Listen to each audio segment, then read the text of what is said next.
I was really fortunate. I grew up in a coach's home, and my dad was able to coach me from kindergarten all the way up and through 8th grade in 3 different sports, in volleyball, basketball, and in softball. And one of the things that was really cool that I thought my dad did and taught me was in all of our team huddles before we would play and after we would play, we would always break our huddle down with "have fun." And so for me as an athlete and as all of my teammates that were able to play, we were really able just to keep the perspective of sports are intended to be fun, especially when you're playing in that atmosphere from kindergarten up and through 8th grade. When I entered into high school, my dad stepped away and he just got to be dad during those years. And it was really cool because he had great perspective for me as an athlete that after every game, he would just come up after the game, hug me, tell me he loved me, and really left it up to me to want to discuss more in depth about how the game went.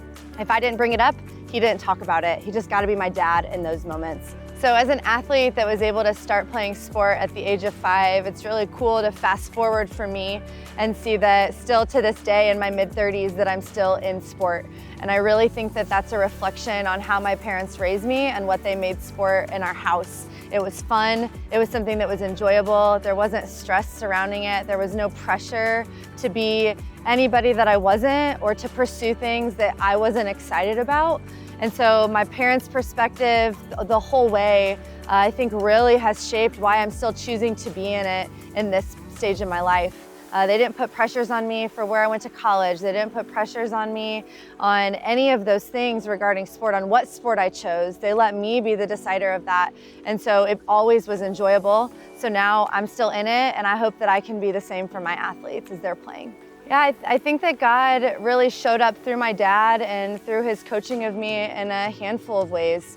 One of the ways was he really showed me that God's love for me is unconditional regardless of my performance, because his love for me was unconditional in those moments, and that was a great example. The second thing that I really think he taught me is to really keep sport what it was intended to be. God intended sport to be fun, and he intended it to be used for his glory. And so I was able to keep that perspective through my playing days as well.